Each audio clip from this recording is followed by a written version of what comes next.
What's up, everybody? Welcome on into the Sports Forum's Final Four March Madness show. It is cruising by here. Myself, Riggs Tamburo, Rudy Reyes here for 2 games only, guys. And all of a sudden, it's going to be the championship, and we're going to have to wait another 11 and a half months for March Madness to come back. But until then, we got 4 phenomenal teams, all 1 seeds left here in the Final Four. Shocker, Rudy. Just one of those years, man, that the NIL and the transfer portal has shown that the dogs just don't have as much of a chance as they used to in the tournament. But with all that said, my man, the very first game on the board here, 2 big dogs, number 1 Florida, number 1 Auburn.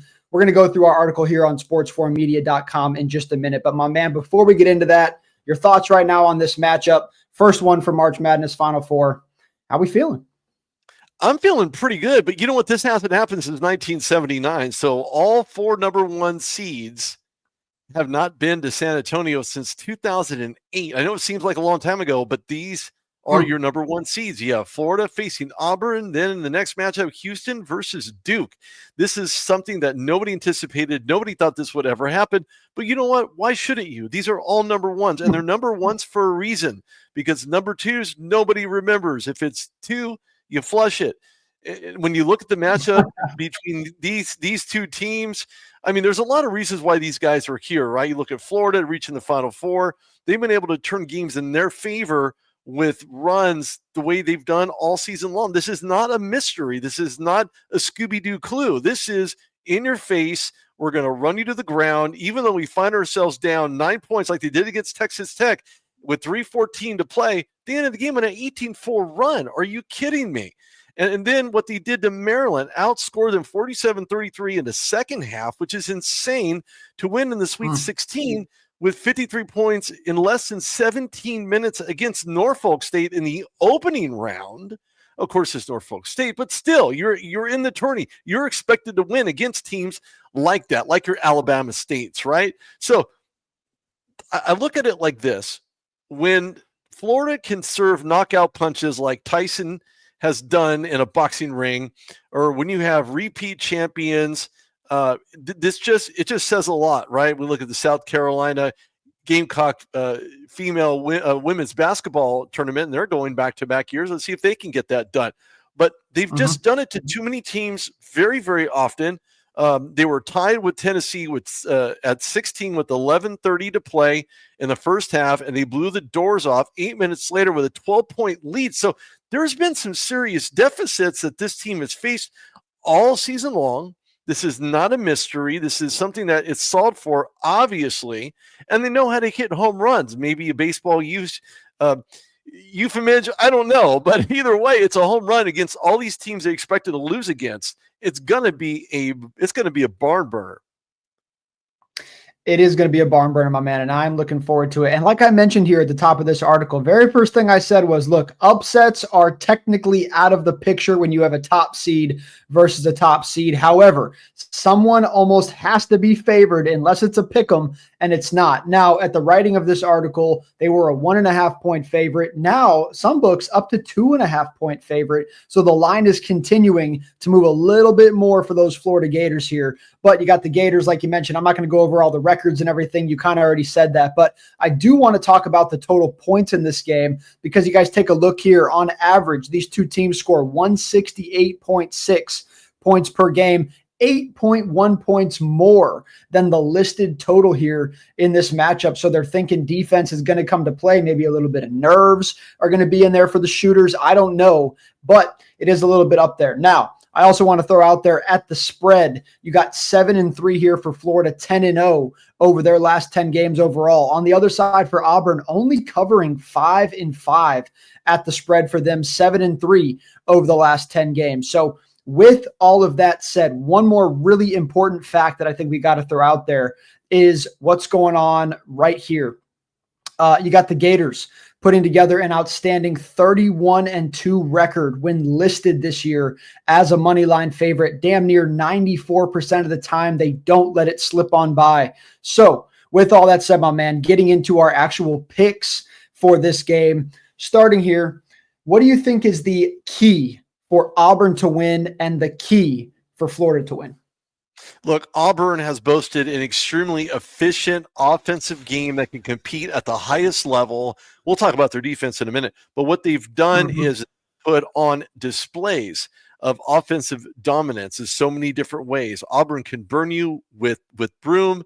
They know how to switch opponents over to scramble on top of them. Look, they're a top 5 team ranked nationally, right? So they're stingy with 3-point opportunities. They hold their opponents to at least 10 3-point shots per game. That's tough to do. Very tough to do. Defensive Mhm. efficiency has been absolutely off the hook right now. And they rival basically every team that's currently playing. At least they'll be playing on Saturday and throughout the regular season. So this is not for the faint-hearted. I'm going to enjoy this game thoroughly. But when it's this is all said and done, I like Auburn in this game. The problem that I have is they're going to have to find a way to stop Florida because they're fast on the break. They Yep. know what to do with the ball when they get it in their hands. They have a fast transitional pace. They know how to get to the iron, and when they do, they make it count. And they're great on the defensive end, especially from the perimeter. So as much as I like Auburn in this, and I covered Auburn back in 2018 when they took on the Clemson Tigers, Mm. and that was a horrible dance off, I must say. And I don't mean between the teams; I mean between the actual mascots. It was horrible. I wouldn't pay to see that. But I have to go. I gotta go with Florida. I just have to. There's too many. Mm. You have Alex Condon. You have Micah Hanlawton. You have Ruben Chinliu, and then Thomas Haw. They just have too much, and there's too many Floridas, and there are too many guys going like this in the audience. So I just think that they could be extremely effective on the three. They're going to make them pay on the perimeter, and they're going to drive the lane when they see opportunities that open up inside the lane. And when you can do that, and you stay consistent in doing that, they're just going to run Auburn out of the arena. Mm. Well, I do want to talk about one specific guy here. You said a lot of really good players in this game, but I'm looking at Florida star player here, Walter Clayton Jr. This dude, in my opinion, looks possessed right now. I said right here, and I already got some flack for this for some people who read the article on sports4media.com and either felt the need to DM me on Twitter or just text me about it. But I said he is arguably the most dangerous shooter, a single player left in this tournament. Now, I do want to throw out there, I mean shooter. Right before that, I said one of the most prolific shooters, blah, blah, blah, blah, blah. However, I get it. Cooper Flagg's still alive, guys. I get it. Okay. I'm not saying he's the best player because I do think Cooper Flagg is the best player left in the tournament, but the best shooter left in this tournament is Walter Clayton Jr. And I'm open to debating that. If anybody wants to go ahead and get into it, go ahead and DM me. We can get it done. But with all that said, like I mentioned, Gators to me, they're the deeper team, the more dangerous team, the more proven team. Look, Janai Broom, phenomenal player, but we saw him get hurt a little bit there in that last game. I know he came right back out, and he came back out and actually made a difference, and in my opinion, put his team on top to get the game done. So I don't think he's hurt necessarily, but even if he's 95%, that's not enough for me to go ahead and call for this upset here. Like I mentioned to end this thing out here, it doesn't matter if Florida is up 5 points with 2 minutes to go or down 5 points with 2 minutes to go. They have shown that they battle and they find ways to win. Going to be a thriller, but here's my final picks for you guys. I am looking at Florida on the money line. Florida -1.5 under the 161.5. Hot take there. About 78% of the money right now is on the over in this game. I'm going 76-72 Florida Gators. Rudy, can we get your over-under prediction and your official score? You can, but I'm going to say this. Florida beat Auburn by 11 points, 90-81, despite Auburn being the top-ranked team at the time. Now, with that, you mentioned Walter Clayton Jr., 19 points in the previous meeting, including 12 of those from three-point range. So I'm not going to get this twisted. I like Florida. I'm going to say 78, 75 by your game winner, which is Florida. So I'm going to have to go. Gosh, this is tough because Very. the under's good. I'm going to have to stay with the under. I'm going to stay with the under. I mean, if you want a little pizza money, you can spread that around a little bit, a couple slices on your pepperoni if you like that, or maybe some anchovies. You're into that kind of thing. Hey, But to each their own, and to each bite their own. So Florida's going to take a bite out of that too. I think Florida is going to be the game winner in this. And gosh, it's going to be good. That's all I got to say. And then you have Duke that's taking on a fantastic Amen. team with the Houston Cougs. Yeah, and let's get into that one, guys. There you go. So at the end of the day, we're taking Florida in game number 1 to go ahead and punch their ticket to the ship. But guys, do not get it twisted. That is a phenomenal game. That could be a game winner kind of game. But make sure you check out Instagram at Blitz Sports Bets for our official prediction for that game. We got a plus 200 bet for you in that one. Make sure to go check that out. But moving on through to, like what Rudy mentioned, another great matchup here, the second of the two there at the Alamo Dome. Number 1 Duke taking on number 1 Houston. All right. You see the man on the screen. I know, but I already got crap for this one too. Riggs, you didn't put both teams on there. I don't have to, because there's one best player in the country, and his name's Cooper Flagg, and he ain't going nowhere. So your overall thoughts, my man, just looking at this game overall, first thought. Cooper Flagg going on to the NBA. First consensus overall pick. That's what I see. That's what I've watched. That's what I know from this guy. End of story. He's going to the NBA. He's going to make a splash. There's a learning curve like there is with all rookies. The guy is he's a very high IQ, high athletic, high motor guy. And you see these guys in the NBA that are extremely tall, 7'2". No, he's not 7'2", but he will certainly dominate inside of the paint, and he makes smart decisions on the floor. Look, the Duke Blue Devils as an offensive unit boasts the most efficient offense in the Ken Palm era since 1996-1997 season. And yes, you have Cooper Flagg there, but then you have Con Knipple, who's been an absolute beast. I think he's underrated. I don't think people are talking about him in the way that they should, or at least in the context they need to speak about him in. And then you have Tyrese Proctor. I mean, that is like the ultimate Duke trifecta, at least this season. And I like how they've been playing. They play to win. They've been playing as a team, as a unit. I like their versatility. I like the fact that they can score in so many different ways, especially from 3. They know how to get inside of the paint. They drive the lane. There's an opportunity. These guys are very creative, and they've been playing that way all season long. Now, defensively, on the other side, they boast probably one of the best defenses in the NCAA for the entire season. Yeah, they lost a couple here and there, but I mean, look at their overall body of work.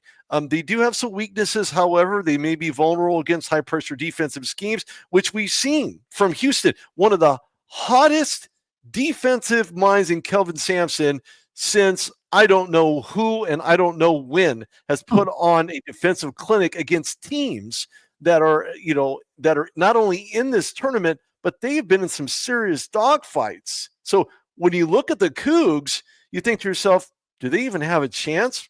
Of course they have a chance. This isn't a TV promo or a GIF on X. These guys have chances. They have opportunities. Houston has been an absolute beast with guys like LJ Cryer to win a national title in 2021, and now has an opportunity to flip that switch for Houston to become the first player to win 2 titles with 2 different schools. That's amazing. It's absolutely amazing. But defensively, because they've been in this situation multiple times before, eliminated from the Sweet 16 and 24 and 23, these guys know how to win. They've been to Final Fours at least 6 times and Elite Eights at least 8 times. They're not afraid of showing up when they need to, how they need to, in the ways that they can essentially put Duke on ice, at least on the defensive side of the court. I take nothing away from them offensively, but defense has been their bread and butter. When you can force teams into errant passes, get in their face, and practically pick their pocket, you put them on notice. How do you change it? How do you shift that up? You have to be able to come up with solutions on the offensive side of that glass for the Duke Blue Devils in order to keep yourself not only in this game from 3, but what does that look like on an inside of the paint game? So that's going to be very interesting. They've already won the Big 12 for the Cougs, but I think this is really about their defensive dominance and how they can really put a bug in Duke's ears. This is going to be closer than the rearview mirror makes it appear, and it's not going to even be close And I say that all due respect with the Cougars at a 58.3 amount of points allowed all season long, one of the top defenses. The other three are really unmentionable: the Bulldogs, the Mean Green, as well as the Wagner Seahawks. But at the same token, they're here and the other three teams are not. So what does that tell you? That tells you that the Houston Cougars are here to play. They're one of the best teams defensively in this Final Four matchup, and I think that they're going to really put the screws to Duke on the defensive side, pick their pocket, and make opportunities in transitional defense, and you create offense with your defense. So it's going to be a good one. It's going to be a very good one. And I'm not going to get too deeply into everything Rudy just talked about. You guys see the numbers on the screen. Once again, sportsforummedia.com. If you guys want to really read into every number on this board, it's going to sound like gibberish if I start giving you percentages, points, records, etc. So just go read it. But Rudy, the one thing that just is crazy to me, man, when I looked at this entire thing, I talked about 8.1 points more was the total in the last game than the average. Take a look at this. These two teams average 157.7 per game, a whopping 21.2 more points than the listed total matchup here in this game. I mean, what do you take away from that? You just talked about the Houston defense. I mean, come on now. I just there's 21 points is insane. Well, it is. And that's the most amazing part, is that when you can create defensive opportunities, translate that into offense, you're going to end up doing a lot of great things and staying in this game late. But there's still Cooper Flagg to contend with. The guy is a presence on the outside as well as he is on the inside. He's a play creator. He's a shot maker, and he's an opportunity taker. And when an opportunity presents itself, he is not one to shy away from it. He's done it all season long, despite an ankle injury earlier in the season, but came back shortly thereafter to make his impact felt and known. And once he did that, he put basically a lot of people on notice, saying, you know what, I got this. I can do this, sore ankle or not. I mean, there are other players in this Final Four matchup in San Antonio Saturday that have been through this before. They understand what it takes. They know how that feels. They're going to find a way to get this W. And if there is an over, I don't know that I would go with it, but I know I'm going to take the under on this. But I think Duke will certainly find a way to get this done. Again, a nail biter. It's a 3-point swing. I'm taking Duke on this. I said it earlier, maybe on Instagram, I think it was, or maybe a group chat, but I said Duke will end up winning it all. And I think they actually will. I really honestly do, for the national championship, because they have gone through this too many times before. They're one of the elite teams, the blue blood teams that are still left in this Final Four, and just in NCAA lore for that matter. Mike Krzyzewski is probably really proud right about now, knowing these guys are headed to another possible championship conversation, a championship bid, in order to be that team. So we'll see, but yes. I'm taking Duke in this one, and it's going to be a lot lower than I think people might believe it to be, only because Houston's playing very ferocious defense, and they're going to pick their pocket every opportunity they can. But I'm still taking Duke on this. I would say no more than, 69 to 66. And I'm taking Duke. I mean, look, guys, one thing that's on the screen as well, stats-wise, is Duke being favored 37 times this season, 34-3 over that span, 97.1% there. Nearly perfect. 33-1, 97% when favored at this number. Also, we have seen the Cougars as dogs one time this year, and they did win that game. However, we've never seen them as a dog of plus 205 or more, which they are in this game. So this is the biggest deficit for Houston the entire year. It's a 1 versus 1 in the March Madness tournament. I don't know. To me, it says something to say, hey, this team, they haven't been doubted all year. And now it's 1 versus 1, and it's the biggest dog of the year. It's just very interesting here when you break it all down. Also, I do want to talk about something here in the Who Moves On section. Let's talk about this one. Duke, they did shut down Alabama in the Elite Eight. They gave up 65 points there. But you're looking at the other side here, and one thing that I noticed in the other game was Tennessee being held to 50 points. 50. points. I mean, there's just something, and I get it. Look, I mean, this was a Bama team though that scored 113 and then put up 65. Like, to say that Duke doesn't have a defense, that's the narrative right now. It's, oh, well, they haven't, Houston's defense. And I'm kind of like, hey, wait a minute. Let's not act like Duke can't play defense. Okay. Like, I'm not going to say that Duke's a better defense than Houston, because they're not. I mean, you pointed that out with the numbers, but I don't think Duke's giving enough credit here for their defense, but they usually don't need defense because they drop 89, 92 points a game, and it doesn't really matter. I don't think they're going to get that high in this game, but I will honestly be very surprised if Duke doesn't reach 70 points here. I think that's kind of the threshold. If they break 70, in my opinion, it's going to be enough to win here. So once again, I could keep going here, guys, but go read the article, sportsbornmedia.com. I ain't got time to read it all out to you, but my predictions for this one, I got Duke winning it, but Houston plus the 5.5 points. Let me give you guys a stat here. Houston only getting 20% of the money line bets. I don't think that's too surprising, but they're only getting 29% of the spread bets. You mean to tell me 71% of people are taking Duke by 6+? I don't blame you, but in a game that this is defense versus defense, Houston's being so good. It's a low total, 133.5. I don't know, man. I feel like it's a little bit too many points here. So I'm going to take the points with Houston, and then I'm going to go ahead and go over the 133.5. We talked about it earlier, Rudy. 21 points, man, on the differential there, 157 to 1. It's too many. It's too many for me. So for me, I'm going to go over here just by a little bit. Give me Duke 70-66. I think it's more of Duke's up by 3. They get a possession, they get fouled, and we start playing that game. So I think 4 points is fair. They keep it within the 5.5. Sure, absolutely. The minute you start trading buckets, it just adds a whole nother element, especially when Houston could be down in the fourth. And when that happens, or in the second half, rather, they're going to find themselves kind of in very unfamiliar territory, not only from a professional and tactical standpoint, but from an emotional standpoint as well, because you want to win. And what happens with those players that don't win? They put a towel over their head and they cry off the court. And all credit given to those teams that have lost up until we get to Saturday, because losing doesn't feel very good. But there's one thing they can take away from this. They played to the best of their ability. They played within the parameters of what they were given as far as tools in their tool shed to get this done. So congratulations. Despite losing, you don't get a participation trophy just because you entered, but that shows that moving forward, you have the opportunity to become that much of a better team. Fundamentally, that gives you hope for the following season. And keep rolling, keep going. Don't stop what you're doing and keep moving on, because if you don't move on, it really doesn't matter, and no one's going to remember your name.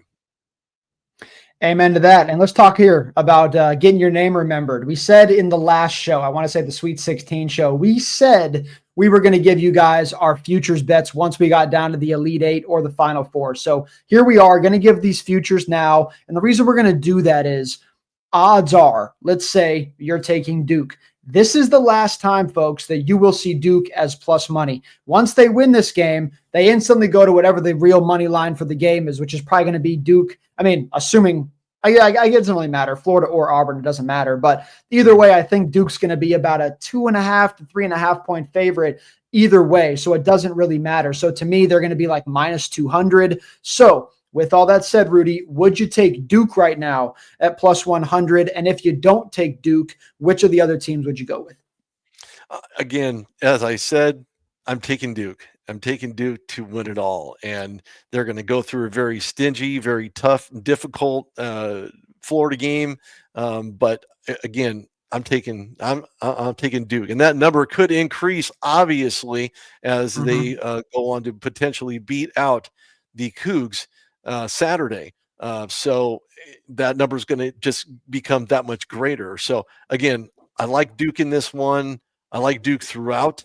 I'm not a Duke guy, but when it comes to understanding their tradition, how many times they've won, who they won underneath, and Mike and Coach Krzyzewski, there's a lot to like, and there's a lot of hope for this Duke team, at least headed into a Final Four matchup, and maybe even a national championship as well. Look, guys, I can't go against Rudy here. And if all goes wrong, then in my opinion, use Duke as your hedge here. Put, let's just say, 2 units on Duke and 1 unit on the other team that you like to get it done. And that way, you at least make a unit if Duke goes on to win the whole thing. And if Duke doesn't go on to win the whole thing and you pick the other game correct, odds are you're going to have a winner unless Houston goes boom, boom and wins the next 2, which I just don't see happening. I think either way, the one team that I can cross out here is Houston. I don't believe Houston is going to get through Duke, let alone win again. But let's say it's Houston, Florida. I'm sorry. I think I'm going Florida in that game there. Now, Houston, Auburn, Rudy, 2 upsets. I guess maybe Houston got a shot there. But even then, at that point, you got a healthy Janai Broom. And at that point, I'm probably still taking Auburn. So I'm going to cross Houston off here. And then I am going to join you 2 units on Duke. And I'm going to go 1 unit on the Florida Gators. I just like this team right now. Like I said, they got the best shooter, in my opinion, in college basketball. But sure, if you don't put Duke on your ticket here, I just think you're making a mistake because they're literally going to be minus 205 here right after the game. So just go ahead and take your lick on that one. But my man, anything else that you want to throw out there about the Final Four here?